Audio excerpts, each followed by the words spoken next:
ஸ்ரீ குருப்யோ நமக. குருர் பிரம்மா குருர் விஷ்ணுர் குருர் தேவோ மகேஸ்வரக குரு சாட்சாத் பரம் பிரம்ம தஸ்மை ஸ்ரீ குரவே நமக. சதாசிவசமாரம்பாம் சங்கராச்சாரிய மத்தியமாம் அஸ்மதாச்சாரிய பர்யந்தாம் வந்தே குரு பரம்பராம். குரவே சர்வலோகானாம் விஷஜே பவரோகிணாம் நிதயே சர்வவித்யானாம் தட்சிணாமூர்த்தயே நமக. ஸ்ருதிஸ்மிருதிபுராணானாம் ஆலயம் கருணாலயம் நமாமி பகவத்பாதம் சங்கரம் லோகசங்கரம். சதாத்மத்யானநிரதம் விஷயேபிய பராங்முகம் நௌமி சாஸ்திரேஷு நிஷ்ணாதம் சந்திரசேகர பாரதீம். விவேகினம் மகாபிரக்யம் தைரியௌதாரிய க்ஷமாநிதிம் சதா அபிநவபூர்வம் தம் வித்யாதீர்த்தகுரும் பஜே. பாரதி கருணாபாத்திரம் பாரதி பதபூஷணம் பாரதி பதபாரூடம் பாரதி தீர்த்தமாஸ்ரயே. வித்யா வினய சம்பன்னம் வேதராகம் விவேகினம் வந்தே வேதாந்த தத்வக்யம் விதுஷேகர பாரதீம். அனைத்து பெரியோர்களுக்கும் நீலாயதாட்சிகுமாரின் நமஸ்காரங்கள்.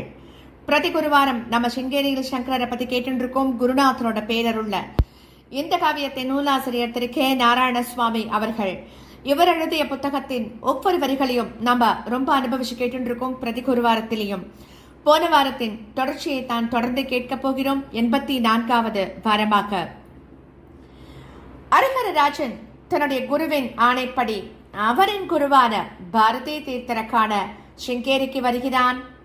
அங்கு 4 நாட்கள் தங்கி ஹோமங்கள் பூஜைகள் யாகங்கள் நடக்கிறதெல்லாம் கண்டு கழிக்கிறான். புறப்படும் நாள் வருது. அடுத்த நாள் காலை சந்திரமௌலீஸ்வரர் பூஜையை முடிச்சுண்டு புறப்படலாம் அப்படின்னு குருநாதர் உத்தரவு கொடுக்கிறார். உத்தரவு கொடுத்துட்டு அவர் ஹரிஹரராஜன்ட்ட மனம் விட்டு பேசுறார். ஹே ராஜனே, துருக்கர்களின் படைகளினால் நம்முடைய சனாதன தர்மத்திற்கும் அதை ரட்சித்து வந்தவர்களுக்கும் மீண்டும் மீண்டும் ஆபத்துக்கள் தான் ஏற்படுகிறது. நம்முடைய மதமே அழிக்கப்பட்டு விடுமோ அப்படிங்கிற பயம் எம் குருநாதருக்கும் எமக்கும் வந்தது. அந்த சமயத்தில் என்ன செய்வது? அந்த ஆபத்தை எதிர்த்து நிற்கக்கூடிய சத்திரிய பலம் இல்லாமல் போயிற்றே என்று வருந்தி எங்களால் முடிந்த பிரார்த்தனைகளையே செய்து வந்தோம். எம் குருநாதர் முடிவில்லாத தவம் ஒன்றையே செய்ய விழைந்து விட்டார். அவருடைய தபோ மகிமையால் ஒரு பலமான ஹிந்து ராஷ்டிரத்தை அமைப்பதற்கு தாங்கள் பகவானால் அனுப்பப்பட்டீர்கள். மீண்டும் நம் வேத தர்மம் தழைக்க வேண்டும். இடிக்கப்பட்ட தேவாலயங்கள் மீண்டும் கட்டப்பட வேண்டும். வேதியர்களின் அக்ரஹாரங்கள் மீண்டும் கட்டப்பட வேண்டும்.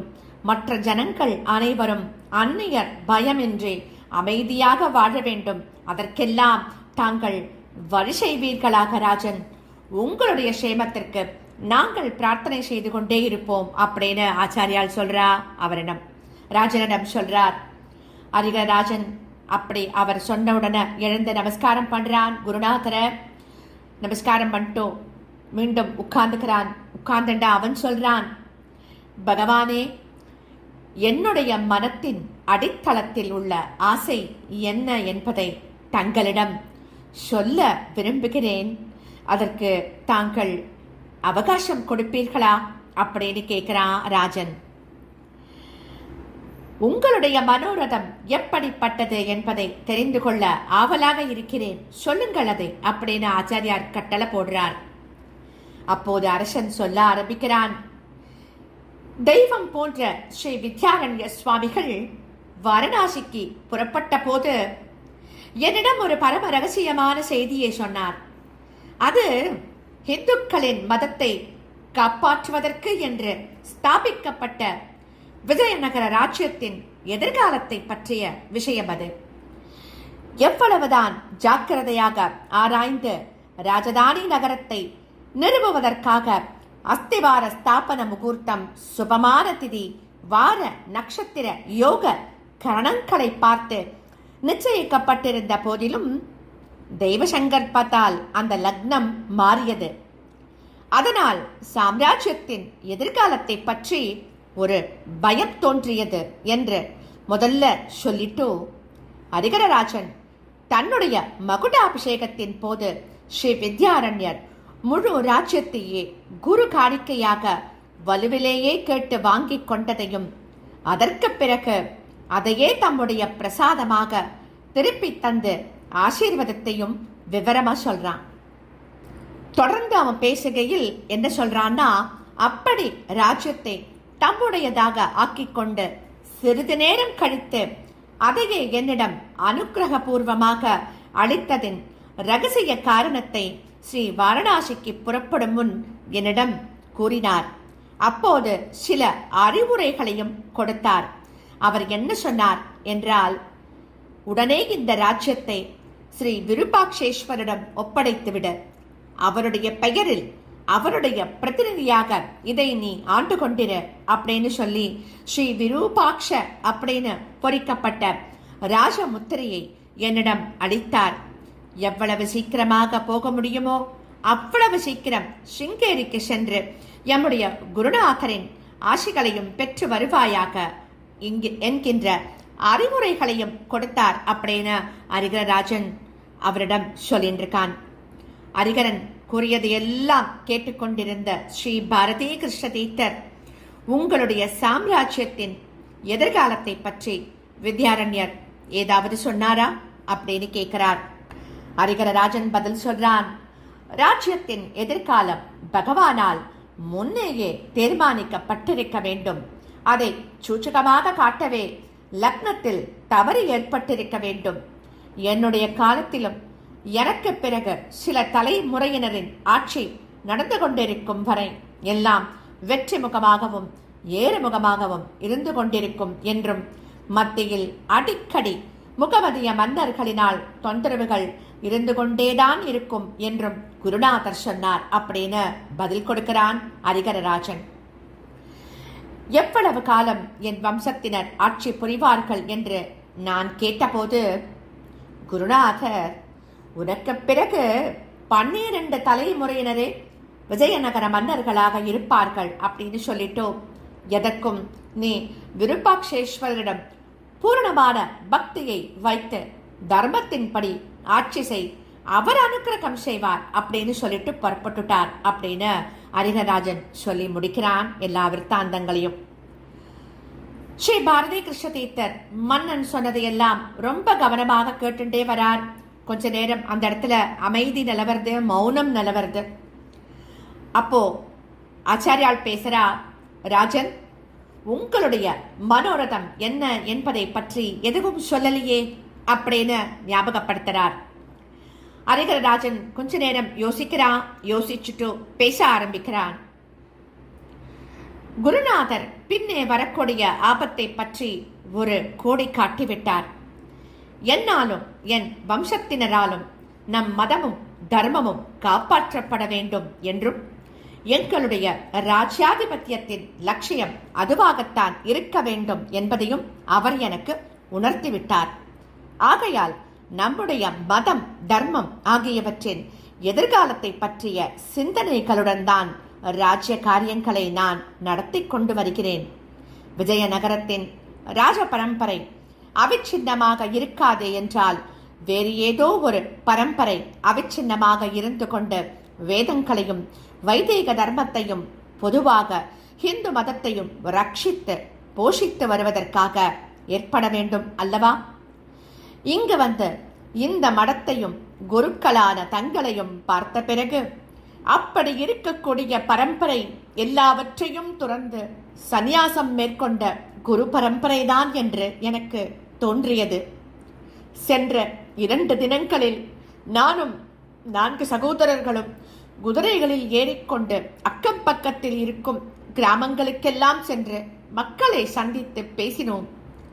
அவர்கள் எல்லோரும் நம் மத கோட்பாடுகளிலும் வைதீக தர்மத்திலும் திடமான நம்பிக்கையுடன் வாழ்ந்து வருவதை கண்டோம்.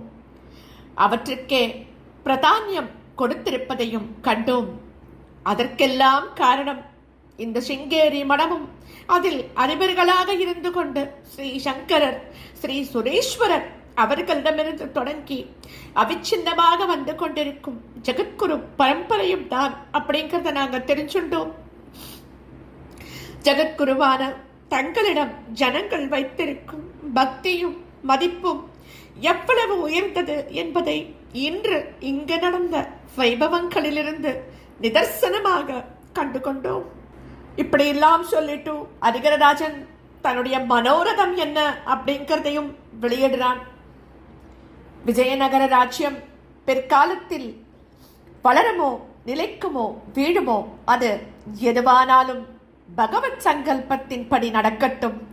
இந்த சிங்கேரியில் ஸ்ரீ சங்கரரால் தொடங்கப்பட்ட குரு பரம்பரை அவிச்சின்னமாக வந்து கொண்டிருந்தால் நம் தர்மமும் வேதமும் வைதீக மதமும் கலிகாலம் முடியும் வரை காப்பாற்றப்பட்டுவிடும் அப்படிங்கிற நம்பிக்கை எனக்கு ஏற்பட்டிருக்கு. என்னுடைய ஆசை என்னவென்றால் இந்த எளிய மடம் ஒரு பெரிய தர்ம சமஸ்தானமாக வளர வேண்டும். இதுவரை வந்திருப்பது போல் பெரிய தபஸ் சக்கரவர்த்திகளே அதிபர்களாக தொடர்ந்து இருந்து கொண்டிருக்க வேண்டும். ஒரு தீபத்திலிருந்து இன்னொரு தீபம் ஏற்றப்படும் போது இரண்டிற்கும் எந்த வித்தியாசமும் இல்லாமல் இருப்பது போல ஒவ்வொரு ஜெகத்குருவும் மகிமை வாய்ந்தவர்களாக இருக்க வேண்டும். அப்படி ஒரு தர்ம சாம்ராஜ்யம் இந்த மடத்தை மையமாக வைத்துக்கொண்டு விரிவடைவதை வரவேற்று அதற்காக நானும் என் பரம்பரையினரும் எல்லா உதவிகளையும் அளிக்க வேண்டும். இதுவே என்னுடைய மனோரதம் அப்படின்னு ஹரிகரராஜன் சொல்லிட்டு எழுந்து நின்று தன் மந்திரி பிரதானியை சமிக்கை செய்து அழைக்கிறான். மந்திரி ஒரு பெரிய வெள்ளி தாம்பாளம் ஒன்று எடுத்துட்டு வரார். அதன் மேல் கொத்து கொத்தாக கோக்கப்பட்ட செப்பு பட்டயங்கள்லாம் இருக்கு. அதை ஹரிகரன் தன் கைகள்ல வாங்கிண்டு ஸ்ரீ ஆச்சாரியாலின் முன்னாடி வைத்து சாஷ்டாங்கமான நமஸ்காரம் பண்றான். முகத்தில் எந்த மாறுதலையும் காட்டாமல் ஸ்ரீ பாரதி கிருஷ்ண தீர்த்தர், ஹே ஹரிகரராஜன், இதெல்லாம் என்ன? ஏதோ சாசனங்கள் போல காண்கின்றனவே அப்படின்னு மதுரமா கேட்கிறார். இந்த பிராந்தியத்தில் நாங்கள் நேரில் சென்று கண்டு வந்த கிராமங்களில் 7 செழிப்பான கிராமங்களை மடத்திற்கு தானமாக அளித்ததை அறிவிக்கும் சாசனங்கள் இவை.